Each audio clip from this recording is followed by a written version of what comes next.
This is Orange Nation Overtime with Stephen Fonte and Paulie Sibilia.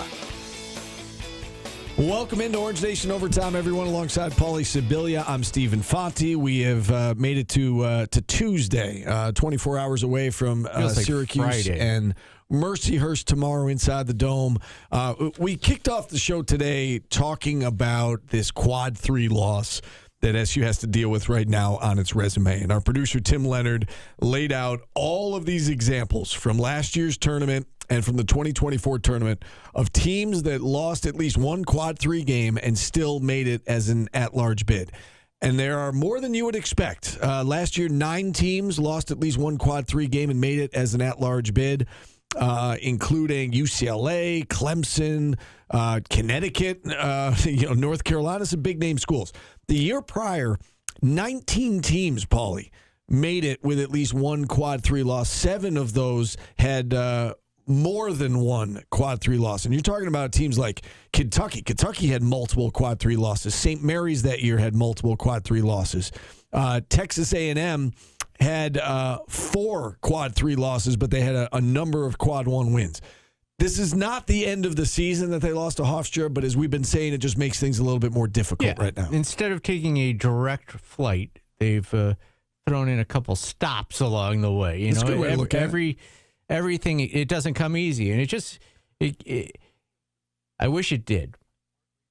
I wish it did come easy. I think we all do. I think a lot of people are beat down by Syracuse basketball for the past 5 years, and they just wanted this to be a year where we're an 8-9 game at the worst. At least we know we're in the tournament. That could still happen, but you wanted to go into the ACC season knowing you were a tournament team, and we don't. Yeah, and I would say that they go into the ACC season feeling like they are capable of being a tournament team, but their resume right now is not a tournament resume. They're 92nd in the net. They've got some work to do. The problem with losing to Hofstra, and we said this before the Hofstra game, is if they win that one, they're basically guaranteed to go 10-3. They're not going to lose to Mercyhurst. They're not going to lose to Northeastern. They're not going to lose to Stonehill. And now they've got to wait until this Clemson game on New Year's Eve to really have a chance to redeem themselves. Whereas, like with the Vegas trip, they were able to immediately have a chance to jump back on the horse and knock off a good team, which they did in Tennessee. Now they're going to have to wait through these 3 games.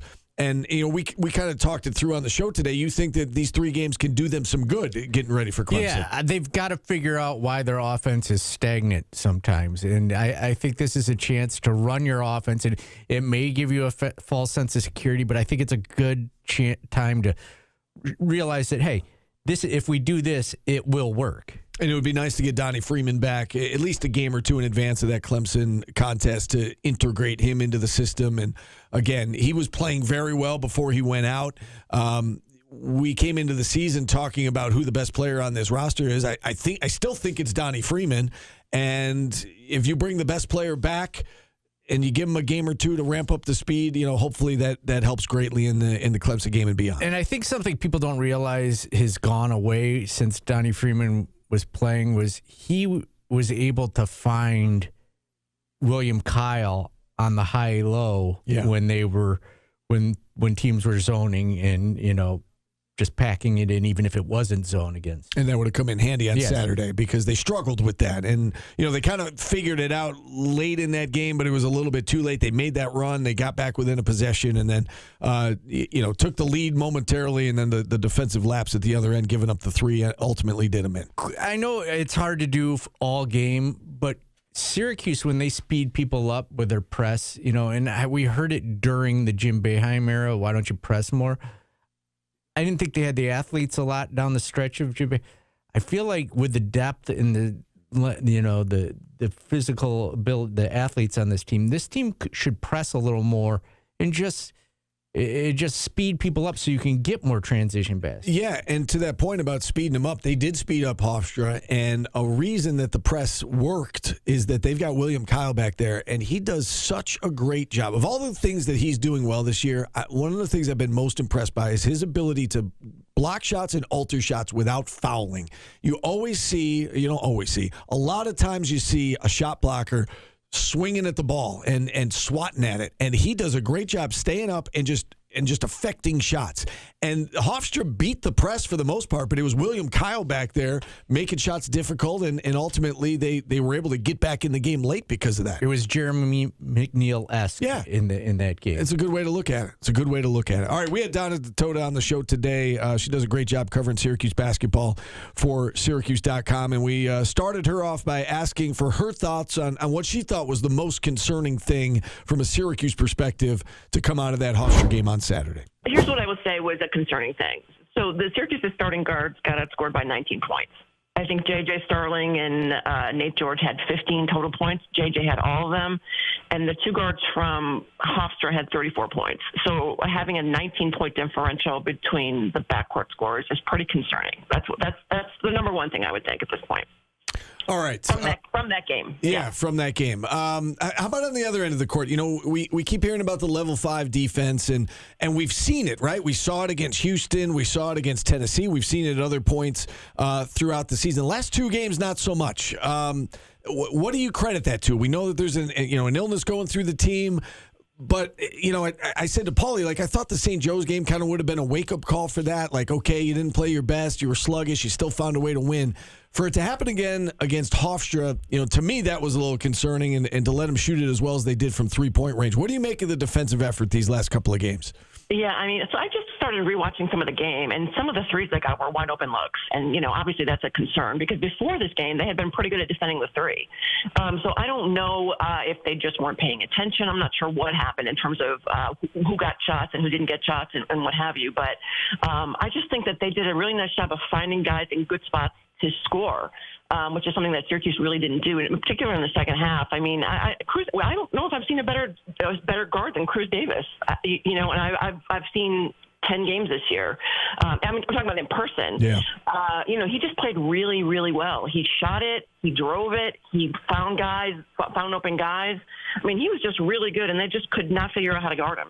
Yeah, the singular focus for this team, it feels like in this town, is make the NCAA tournament. Right. What does this loss, in your mind, do to those chances? How does it change what they need to accomplish from here on out, in your mind? You don't want to lose to Hofstra at home. It's bad. I'm not going to deny that. But it's December 16th, so I don't think it's too early to call the season at this point. There's plenty of opportunities out there, especially since the top half of the ACC is better than it was in seasons past. So now at this point, you're in control of your own destiny, and you have to go out and win some games, and you cannot lose another one of these games. I would be somewhat shocked if they lost to any of the opponents they have before Cornell. None of those teams are all that good, but once you get into the ACC, you have to make some noise and have to beat some of these teams. And again, there's teams that are in the top half of the league that are going to offer a lot of opportunity this year. Nathan George wasn't in the game at the end against Hofstra. What do you make of him so far this season? Do you think his illness played into that? Because he was one of the guys we heard was sick. Yeah, so I wrote about Nate George after the game, and, I think he's just an interesting conundrum, really, at this point. I was just rewatching the game, and he really has to do a better job of making people guard him. He's kind of dribbling out above the free throw line, and he's not really getting inside to the painted area at all. And nobody's guarding him because I think he's shooting 28% from three when he has it from the deep perimeter. So, I don't know what to make of him. They need him to play better. They need him to score, certainly. You can't have your point guard score 0 points. And I do think, I talked to him about being sick, and he said he felt better on Saturday than he did on Thursday, and he played better on Thursday when he was not feeling quite as well. So I don't know. Listen, everybody has bad games. Everybody has stretches where they just don't play that well for whatever reason. But I think he's had a period of 6 games where he just has really struggled, and I'm not entirely sure what they're trying to do with him or what he's trying to do when he's out there. When Hofstra went zone, for people that have played zone, or coached zone, did it seem to you they really struggled with that? Yes, and there was one play in the once they went zone in the second half where they got the ball. Kyan Anthony passed the ball, made a little leaping pass, and passed the ball to Sadiq White at the high post. And at this point, Sadiq White is going to make make his defender make a decision. And Syracuse did not do that nearly enough. And on that play, he scored it. But on that play, say the help defender had stepped up, he could have dumped it off to William Kyle underneath. It just didn't get the ball. They didn't attack the middle of the zone nearly enough. And Adrian, I think, said something after the game about that they had preached to them how they wanted them to execute against the zone, but they just didn't do it. And we're going to assume that opponents moving forward are going to play some zone after seeing what Hofstra did to them. How much does Donnie Freeman help with that? It's not a matter of if, we've been told. When he comes back, how much will he help against the zone? Well, I mean, you hope he can bang the ball in there a little bit better. I mean, I think William Kyle's been open. They just have missed him inside on occasion. I think that they will have another guy who can score on the interior. And he's a guy who's a threat from the three-point line. He hasn't shot it great, the very limited chances he's got. But let's face it, this team is shooting 30 or 30.5%, something like that. They have not been a very good shooting team. So if they're gonna get zoned a lot, I would think. I mean, although I say that, but not a lot of teams practice zone, not a lot of teams play zone. So it's very unlikely like a whole bunch of teams are going to throw a zone at them because they're just not going to really know how it works or how to move, et cetera. But they'll probably be zoned for some possessions this year, I would think. Yeah. What is your feeling about when Donnie's going to come back? You probably heard us ask Coach last week on this show, will he be back in time for Clemson? And he was non-committal on it, but we know he's out of the boot now. We know he's been working out and so on and so forth. Do you think we will see him in that Clemson game or even prior to that Clemson game? Well, I think ideally you'd like to get him back before Clemson. You don't want him just to throw him out there against Clemson. You'd ideally like to get him back for Northeastern or for Stonehill I'm doubtful that he's going to play this week, but I mean, you never know. Injuries are just a really tough thing to figure out. You don't want to jeopardize this young man's career or jeopardize the rest of the season. I mean, you don't want him to go out there too soon and then tweak whatever his issue is and make it worse, and then he's got to sit out for 8 more games or whatever. Right. I mean, you want to make sure that when he comes back, he's healthy and he's able to withstand the kind of pounding that you need to withstand when you're playing in a game. So, I mean, I know fans are anxious to get him back. I think, that after they'd gone through the gauntlet of Houston, Kansas, Iowa State, Tennessee, at that point, you got a little bit of a cushion. I mean, it didn't work out against Hofstra, but I think he was sort of the least of their problems against Hofstra. Although he did not rebound it all that well on the defensive boards, which he would certainly have helped in that spot. But I mean, you've got a few games where, you can kind of ease them back into practice, going full speed. And again, the worst thing that could happen is he comes back too soon and then he really hurts himself. So you don't want that. Yeah, and our chat's a little, negative about the possibilities of him coming back. You were there early. I was there earlier. He's working out again. He's shooting. He didn't do it last game, but he did the game before. He's moving and out of a boot. So I can say that with confidence. He's moving in and out of a boot, but we don't really know exactly what. I mean, I think all of us have an idea what it might be, but none of us have been specifically told on the record what it is. So I would say, like I said, just you don't want the kid to get hurt worse. You just don't. Yeah, no, that's a fair statement. Paulie asked you about what do you make of Nathan George. I'm going to ask you about the other starting guard. What do you make of JJ's season to date? Obviously, got off to a slow start because of his injury, but he scored between 10 and 15 points every game. But it's been an up and down season to this point, I guess, for JJ. What do you kind of make of his start to this year?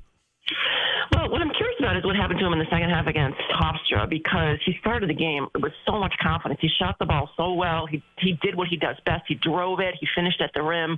And then he just kind of disappeared. I worry that he's afraid to drive the ball at the end of games because he doesn't want to get fouled. Because right now he's shooting 40% from the free throw line. That's what I'm worried about. I don't know if that's true or not, but that has to be a concern. That is what he does well, and he finishes well in there too. What do I think? He's not playing as much as he did last year. He's shooting. Everybody keeps complaining about he's not shooting it well, but I think he's shooting it better from the 3-point line than he has been. I mean, than he has been in seasons past. I mean, last year he really struggled to shoot it, but he's up to 33% or something like that from 3, which is better than he shot it last year, and maybe the best he shot it in his career at this point. So I don't know. I mean, it's too early, I guess, for me to say what I think about him. I just I just want him to be more confident, wanted him to be more confident in the second half and more assertive in the second half of that game against Hofstra. It's funny you mentioned that JJ was hot at the start of the game, and Cayenne was hot in the second half, and we saw both times the hot player in the first half and the second half were taken out while they were doing it. Did you find that strange? Well, I just saw that I'm always wondering about substitutions. I never really can figure out exactly why guys are coming out and why guys are not coming back in or what have you. I'm often puzzled by that. But I just think he missed a three. I just rewatched the game, and he missed a three, and he kind of fell backward on that shot. And I don't know if there was a concern like maybe he maybe just needed a break. But then sometimes he'll get a break, and he'll usually want to get him right back in there. He really was shooting the ball well and playing really well, and it took him a little while to get back in the game. So I don't know. To your point about JJ shooting, he's 33% this year, career 30% three-point shooter, just a shade below. He's 29.8 on his career, 33% this year. Talking about shooting, you mentioned JJ doesn't want to get fouled. It doesn't seem like anybody on this team wants to get fouled. We had Jimmy Lee on a little bit earlier, and I said, can you fix free throws in season? What do you think? I mean, is this something that it seems like this team's just going to struggle with free throws all year long? But if you're Red and you're this coaching staff, what can you do at this point to make that better? Well, interestingly to me, Nate George has gone to the line 16 times this year. He's played in 10 games and has gone to the line 16 times. He's 12 or 16, so he's a pretty good free throw shooter. Like, he needs to get to the line more. You need to get guys to the line more who are pretty good at shooting them, right? And to Will Kyle's credit, he's 9 of 15 in the last two games. So a guy who started really, really slowly and had a tough beginning of the year has somehow figured out with that unorthodox shooting motion, he's gotten a streak of a few games where he shot it pretty well, all things considered. Do I think guys can get better during the season? Maybe. I think the biggest thing that you have to do as a free throw shooter is you have to be confident it's going to go in. So changing your shooting motion in December, I'm not sure how much confidence guys can build up with the new shooting motion. But I guess if you're going to do it, now's the time to do it before you start getting into conference play. I don't know. I'm curious about what Jim said. What did Jimmy say? He said that you absolutely can get better, and he talked about form, and coaches got to keep working on it with him, and it's repetition, and it's going back after practice. Like, if you don't get in your shots during practice, go back later in the day and get up 100 or 200 or whatever the case may be. It's it's repetition, and he believes it can be fixed, and I said that about a week ago on this show. I said they can't be this bad for the season, but they are. But they are, right? Exactly. So I don't know. I think I wrote something the other day about maybe at this point you need to come up with an idea of how to get an offensive rebound from the outside position right on the because at this point I don't know, we're 10 games in and they're the worst free throw shooting team in America. Yeah. So even if they get a little bit better, even if they get better, they're still not going to be great at it. And you're surrendering so many points at the line. That's Donna DeTota from Syracuse.com. You heard us allude to an interview earlier in the show with Jim Lee, and we'll get to that here in a second. But the free throws, it's been a hot topic of discussion. Certainly it was today, talking with Donna, former basketball player herself, and then, of course, Jimmy Lee, a Syracuse great who's going to have his jersey retired on February 21st. It's one of those things that I firmly believe this. I don't think this is up to the coaches to fix. Free throw shooting, especially, this is big boy basketball. It's Power 4 basketball, college level. Free throw shooting should be up to the players to get better. And you've got a lot of guys on this team who traditionally are good free throw shooters, just not making their free throws right now. And I truly, you can talk about what blame goes to the coaching staff, and there's a lot of things that you can point to and say, hey, I wish they did this different or that different. I don't think you can blame the coaching staff for the free throws. Yeah, and how much do you think this will last, Steve? Do you think the numbers will catch up? Do you think these guys will even out? I do. I said this last week. We were playing the match game, and I said, the question was, what's their percentage going to be? And I said 70%. You guys both looked at me like I had three heads. And we were right. And you were right, but I find it hard to believe. And the sample size it's big enough that I think we could see that there's going to be a problem with free throws this year, but it's small enough in that it's 10 games. One of your best free throw shooters in Donnie Freeman has been out. I have to think that they are going, William Kyle is showing signs of improving. I have to think the numbers are going to come up. and catch up to what we would expect out of, like, Nate Kings and Tyler Betsy going 2 for 10 from the line against St. Joseph's. That shouldn't happen, and I don't know that that'll happen again this season. So, yeah, I think that I think it will get better. I don't know if it's going to get significantly better. Yeah, I'm a little worried, and I don't think it's going to happen like they're all going to get better overnight. Right. Like it might be 1 or 2 progress, and then a third will progress. And JJ, I don't think there's any fixing that hitch in season. Yeah, I think some of it is you just have to try to keep him off the line, which is unfortunate because getting to the basket is one of his strengths, as Donna pointed out. Let's get to our interview now with Jim Lee. We had him on earlier in the show before our interview with Donna. Jim, of course, it was announced yesterday. He didn't find out yesterday. It was announced yesterday that his jersey is going to be retired along with Rudy Hackett February 21st inside the Dome against North Carolina.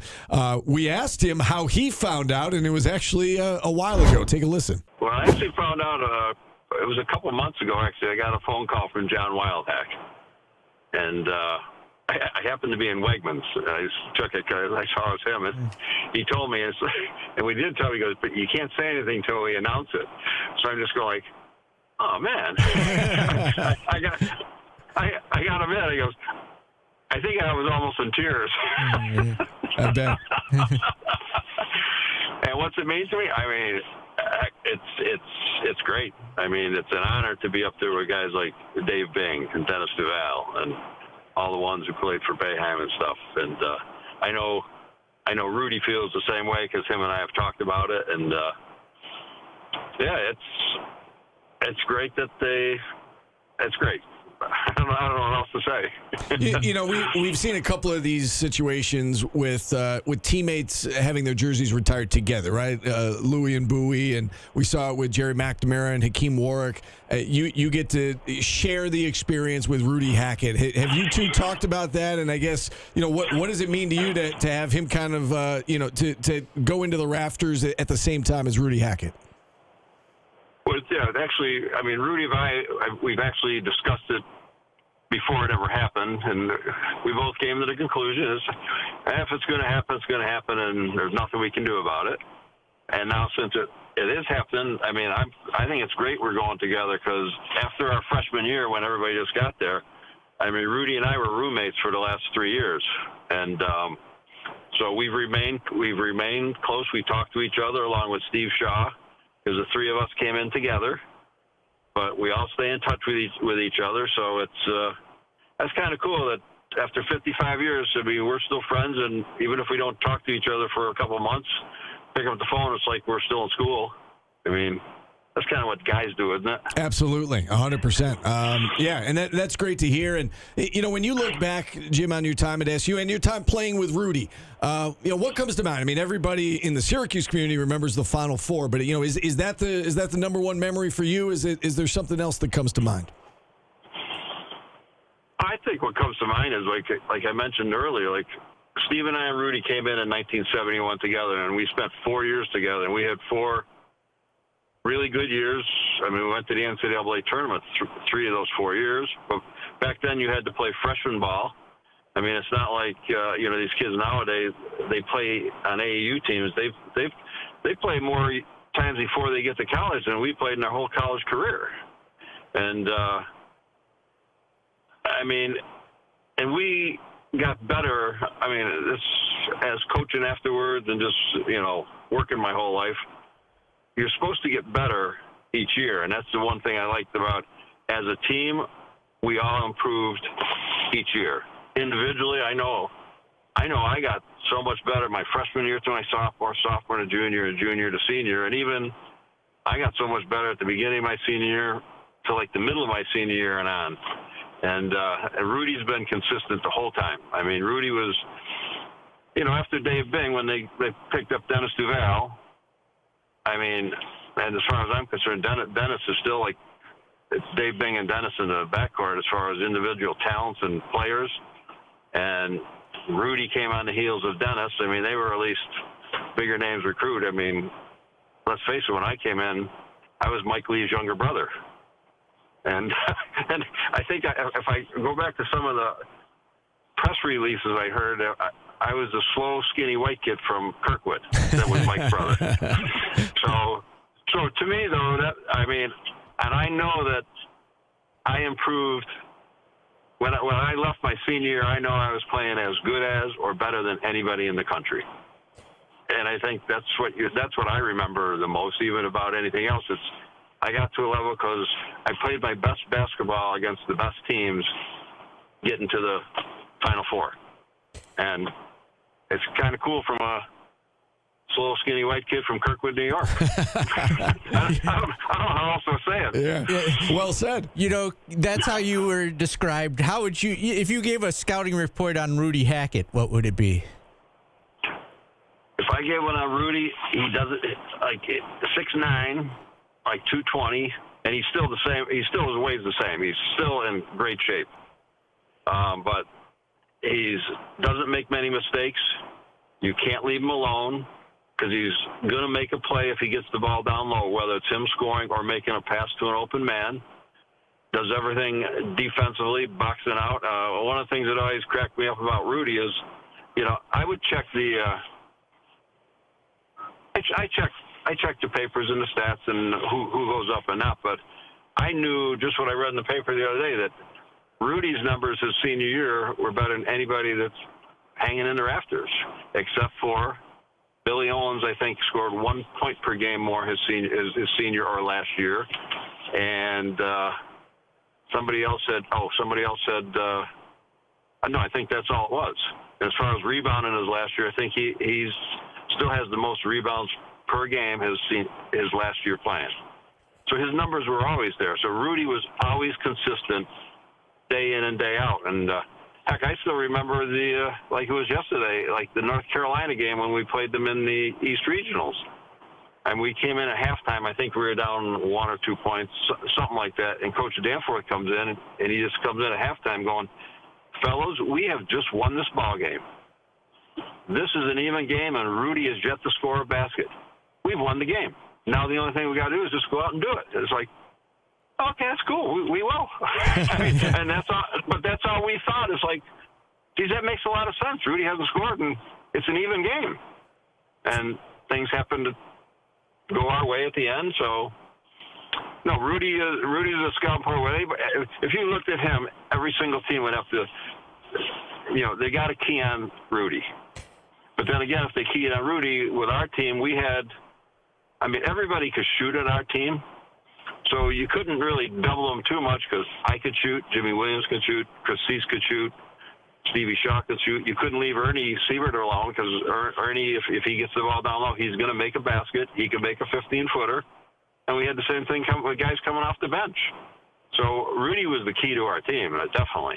And it's a pleasure going up with him, and I think he should have been up there a long, long time ago. That was the great Jim Lee. Him and Rudy Hackett, again, going to have their jerseys retired February 21st inside the Dome. Both 1,000-point scorers for the Orange. As you heard them talk about, they roomed together for 3 years. They went to the 1975 Final Four, part of Roy's runs, and that really started what was, to follow with Jim Boeheim taking over the next year and being on the bench, almost 50 years here at Syracuse University. We should mention the women play tonight. They've got Binghamton, 7 o'clock start. Women are playing great. They're number 2 in the country right now in offensive rebounds, 24th in the country in rebounding margin, 9-1 on the season. That's a 7 o'clock tip on ACC Network Extra. Paulie. Did you know Charlie Brown's Christmas came out in 1965, Steve?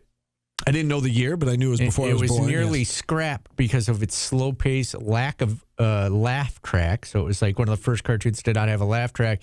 And due to its simple jazz score and a real children's voice and not professionals, cost only $76,000 to make, which seems like a lot of money for 1965. But you tell me if this is good. It was going to be scrapped by the executives for the reasons we shared. But in its initial airing, it drew 45% of all of the televisions in America. Is that right? Wow. There was only 3 channels back then, but that was worth the $76,000, right? 45% of TVs were tuned into that. Yeah, that's a big. Obviously, it's a very big number. Yeah, even then with like only 2 other channels, what's that mean? That 65% was so the other TV channels had. Well, 45% would be 55%, not 65%. Yeah, sorry. There's essentially half of all TV sets in America were watching that. Yeah. That's incredible. There you go. That's a big number. All right, we got to go. For Paulie, I'm Steve. I'm sorry we have to leave you. Thanks for watching. Thanks for listening. We'll talk to you again tomorrow, everybody.